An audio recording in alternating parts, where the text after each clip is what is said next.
बिस्मिल्लाहिर्रहमानिर्रहीम। आज के लेक्चर में हम हाजिर हैं चैप्टर नंबर 6 के न्यूमेरिकल के साथ। क्लास 9 चैप्टर नंबर 6 के न्यूमेरिकल्स को आज सॉल्व करेंगे, जो कि इंतहाई आसान न्यूमेरिकल सॉल्व किए जाते हैं।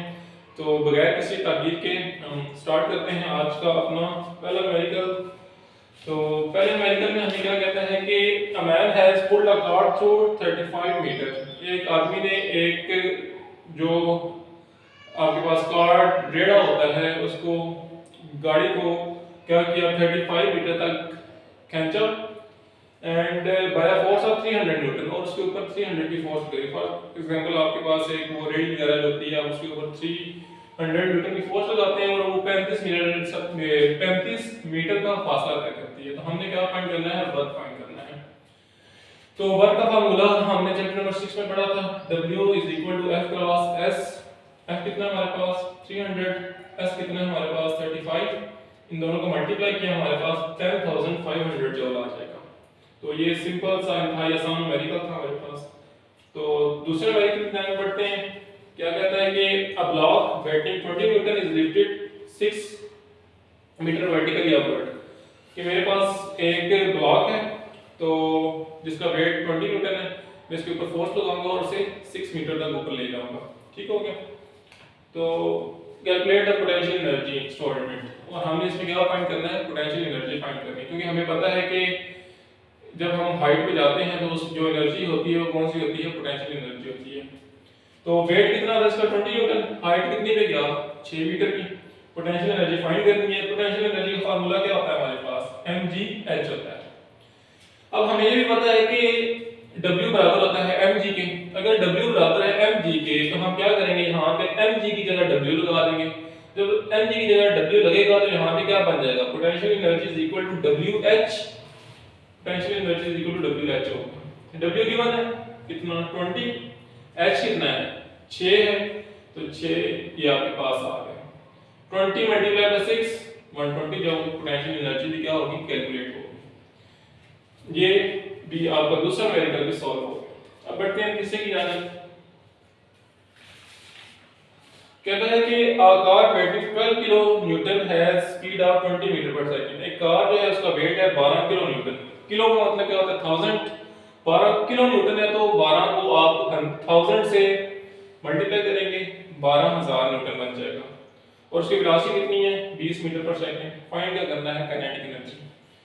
अब देखिए काइनेटिक एनर्जी का फार्मूला हमारे पास 1/2 mv² होता है, लेकिन हमारे पास यहाँ पे m नहीं है। तो हम क्या करेंगे, W = mg लिखेंगे। m निकालने के लिए g को दूसरी तरफ ले जाके डिवाइड कर देंगे। g इधर मल्टीप्लाई और w के साथ जाके डिवाइड हो गया। w कितना 12,000, g की वैल्यू क्या होती है, ग्रेविटेशनल एक्सीलरेशन की 10। तो जो एक जीरो इस जीरो से कट गया, 1200 kg हमारे पास मास आ गया। अब इस फार्मूला में पुट करते हैं 1/2 ऐसे ही आएगा, m की जगह 1200 आ जाएगा जो अभी हमने निकाला, और वेलोसिटी कितनी है 20, तो 20 का स्क्वायर आ जाएगा। इस सारे को कैलकुलेट करेंगे, हमारे पास 2,40,000 आ जाएगा।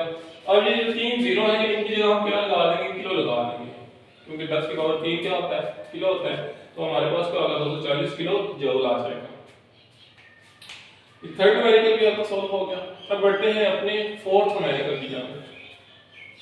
कहता है 500 gram stone with a velocity of 15 metre per second, find its potential energy and kinetic energy. एक 500 ग्राम का पत्थर है, उसे 15 मीटर पर सेकंड की वेलोसिटी से फेंका गया है। आपने उसकी काइनेटिक एनर्जी भी फाइंड करनी है, पोटेंशियल एनर्जी भी फाइंड करनी है। अगर आपने हाइट पे फेंका तो वहां पे पोटेंशियल होगी, और जब नीचे जमीन पे आएगा तो उसकी क्या होगी, काइनेटिक होगी। मास कितना है 500 ग्राम। किलोग्राम में ले जाने के लिए, क्योंकि किलोग्राम ऐसी यूनिट होता है, तो हम क्या करेंगे, किलोग्राम में लेके जाने के लिए 1000 से डिवाइड करेंगे। जब हम 500 को 1000 से डिवाइड कर देंगे तो हमारे पास जो आंसर आएगा वो क्या आएगा, 0.5 kg आएगा। अब वेलोसिटी कितनी है हमारे पास 15 metre per second. Kinetic energy का फार्मूला क्या है, 1/2 mv²। 1/2 ऐसे आ गया। m कितना है हमारे पास 0.5 kg, वो पुट कर दिया, और वेलोसिटी कितनी थी 15 का स्क्वायर आ गया। इन तीनों को सॉल्व करेंगे, कैलकुलेटर से कैलकुलेट करेंगे, 56.25 जूल आ जाएगा। काइनेटिक एनर्जी हमारे पास आ गई 56.25 जूल। अब देखें इंटरकन्वर्जन ऑफ एनर्जी प्रिंसिपल क्या कहता है कि एनर्जी जो है आप से खत्म नहीं कर सकते। एनर्जी को एक फॉर्म से दूसरी फॉर्म में ट्रांसफर किया जा सकता है, लेकिन एनर्जी की मिकदार में कमी नहीं लाई जा सकती। तो उसके तहत पोटेंशियल एनर्जी जो हाइट पे होगी वो बराबर होगी किसके, काइनेटिक एनर्जी एट अर्थ के। क्योंकि प्रिंसिपल क्या कहता है कि एनर्जी को आप खत्म नहीं कर सकते, उसे एक शक्ल से दूसरी शक्ल में तब्दील कर सकते हैं। तो इस तरह से इंटरकन्वर्जन ऑफ एनर्जी प्रिंसिपल को लिखते हुए हम कहेंगे कि अगर काइनेटिक एनर्जी ज़ाया नहीं हो सकती, चेंज नहीं हो सकती, तो जितनी एनर्जी ग्राउंड पे है उतनी ही एनर्जी वो किस पे होगी, हाइट पे होगी। लेकिन शेप उसकी चेंज हो जाएगी, ग्राउंड पे काइनेटिक एनर्जी है और हाइट पे जाके पोटेंशियल एनर्जी हो जाएगी। वो प्रिंसिपल को भी फॉलो करेगा और हमारा जो आंसर है वो भी आ जाएगा कि अगर जमीन पे काइनेटिक एनर्जी 56.25 है, पोटेंशियल एनर्जी हाइट पे भी इतनी ही होगी 56.25, जो कि लॉ को फॉलो करता है। तो इस तरह हमारे पास काइनेटिक एनर्जी भी 56.25 है और पोटेंशियल एनर्जी भी क्या है, 56.25 है। तो ये चार न्यूमेरिकल हमारे सॉल्व हो गए। अब आगे बढ़ते हैं हम अपने पांचवें न्यूमेरिकल की जाने।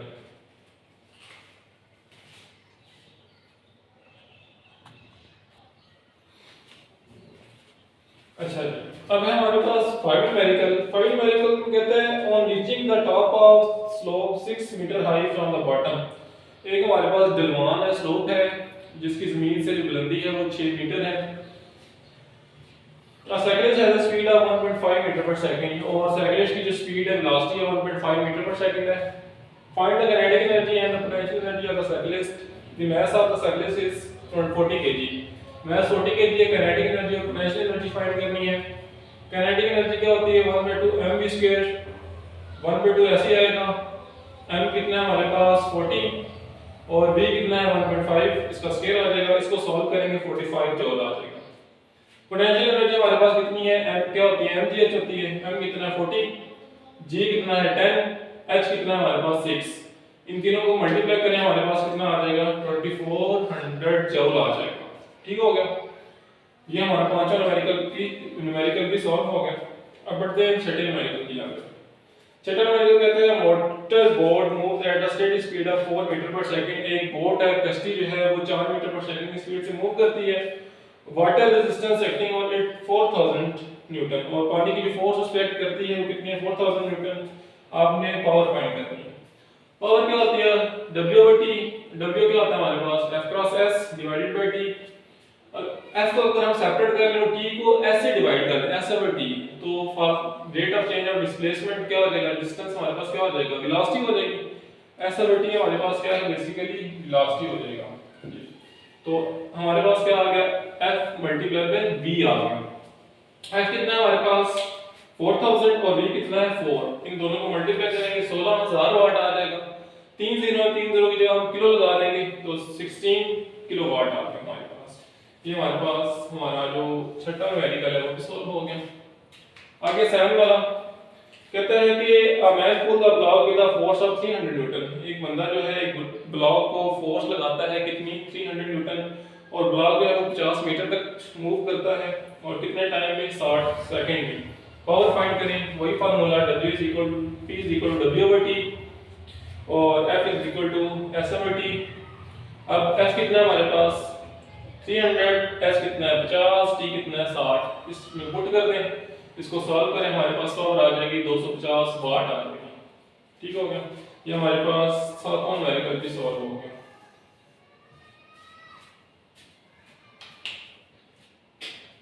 आगे हमारे पास आठवां न्यूमेरिकल कहते हैं 50 kg man move 25 step in 20 second.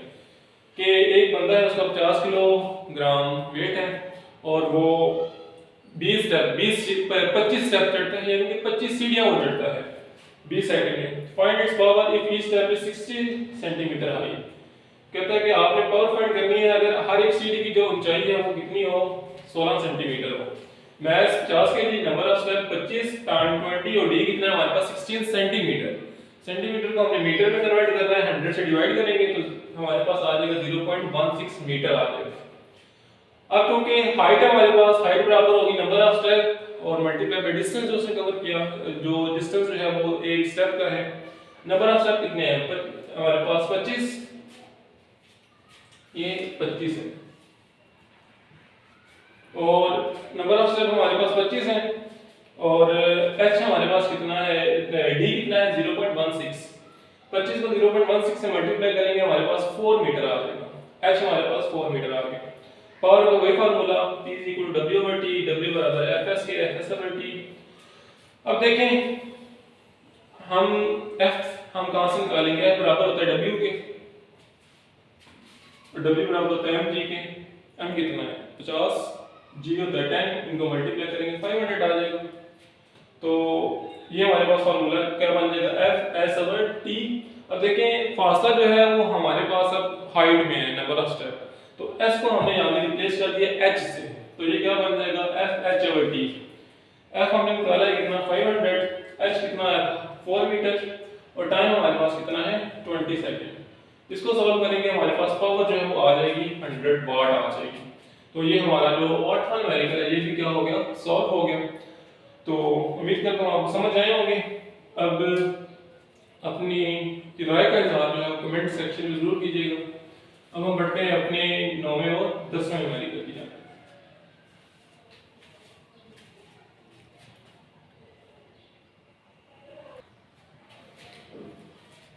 Next है हमारे पास 9 न्यूमेरिकल। 9 न्यूमेरिकल कहते हैं calculate the power of a pump which can lift 200 kg of water through a height of 6 metre in 10 second. कहता है एक मोटर पंप जो होता है वो जो है वो 200 किलोग्राम वाटर को 6 मीटर की हाइट पे लेके आता है, जमीन से 6 मीटर की हाइट पे ऊपर लेके आता है। कितने टाइम में? 10 सेकंड में। तो पावर कैलकुलेट करें। मास कितना है? 200 kg, हाइट है 6 metre, time 10 second. Power find करनी है, वही फार्मूला P = W/T। W होता है F क्रॉस S जो हमने 8 में यूज किया है न्यूमेरिकल में। W कितना है हमारे पास? F बराबर होता है W के, W और ये क्या हो जाएगा? F की जगह W आ गया और H और T। W होता है mg, m कितना हमारे पास? 200 और g की वैल्यू क्या होती है? 10, तो ये 2000 हो जाएगा। तो यहाँ पे W की जगह 2000 आ गया, H की जगह 6 आ गया और टाइम की जगह 10 आ गया। इनको सॉल्व किया हमारे पास 1200 वाट आ गया। पावर हमारे पास 1200 वाट आ गया। ये 9 न्यूमेरिकल भी सॉल्व हो गया। आगे बढ़ते हैं 10 के जानना। कहते हैं electric motor of 1 HP is used to run water pump. एक मोटर है उसकी पावर कितनी है? 1 HP। HP क्या होता है? हॉर्स पावर, जो आपने लास्ट न्यूमेरिकल टॉपिक में पढ़ी थी कि 1 HP हो तो वो 746 वाट होती है। ये इंपॉर्टेंट MCQ भी है कि 1 HP is equal to 746 watt. The water pump takes 10 minutes to fill in overhead tank. आपने छतों में जो टंकी रखी होती है उसे भरने में 10 मिनट लगते हैं मोटर को, और उसका जो मैस है पानी का वो कितना है आपके पास? 800 kg, और कितनी हाइट तक उसने पानी को लेके जाना है वो है आपके पास 15 मीटर। आपने यहाँ पे वर्क भी फाइंड करना है, ठीक है, और हमने यहाँ पे वर्क डन फाइंड करना है कि कितना उसको वर्क डन किया गया उस पे, और उसके बाद हमने एफिशिएंसी फाइंड करनी है कि कितनी एफिशिएंसी है मोटर की। तो पावर का वही फार्मूला लगाएंगे W/T, work done multiply time. W को हमें फाइंड करना है, T से जाके मल्टीप्लाई हो जाएगा, PT हो जाएगा। P कितना हमारे पास? 746 और टाइम कितना है? 600। इन दोनों को मल्टीप्लाई करेंगे हमारे पास जो वर्क आएगा वो आएगा 4,47,600। ये हमारे पास वर्क आ गया। अब हमने क्योंकि एफिशिएंसी फाइंड करनी है तो हमें आउटपुट और इनपुट चाहिए।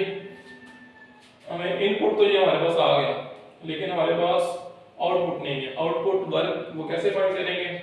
वर्क बराबर होता है एनर्जी के, और एनर्जी कौन सी है हमारे पास? Potential energy. पोटेंशियल एनर्जी क्या होती है? mgh। m कितना है? 800, g कितना होता है? 10, और हाइट कितनी है हमारे पास? 15। इन तीनों को मल्टीप्लाई किया हमारे पास 1,20,000 आ गया। ठीक हो गया। तो हमारे पास जो आउटपुट है वो भी आ गई। बेसिकली क्या हमारे पास आउटपुट है। एफिशिएंसी का फार्मूला क्या होता है? Output divided by input multiply by 100। Output कितना आया? 1,20,000, और हमारे पास, ठीक है, और इनपुट हमारे पास ये ऑलरेडी वैल्यू गिवन है 4,47,600 और मल्टीप्लाई बाय 100। इनको हम सॉल्व करेंगे तो हमारे पास एफिशिएंसी जो है वो कितनी आ जाएगी? 26.8%। ये हमारे पास क्या आ गई? एफिशिएंसी आ गई इसकी मोटर की। तो उम्मीद करते हैं कि आपको न्यूमेरिकल समझ आ गए होंगे। अपनी राय का इजहार जो है वो कमेंट सेक्शन में लाजमी कीजिएगा। अगली वीडियो तक अपना ख्याल रखिएगा। अल्लाह हाफिज़।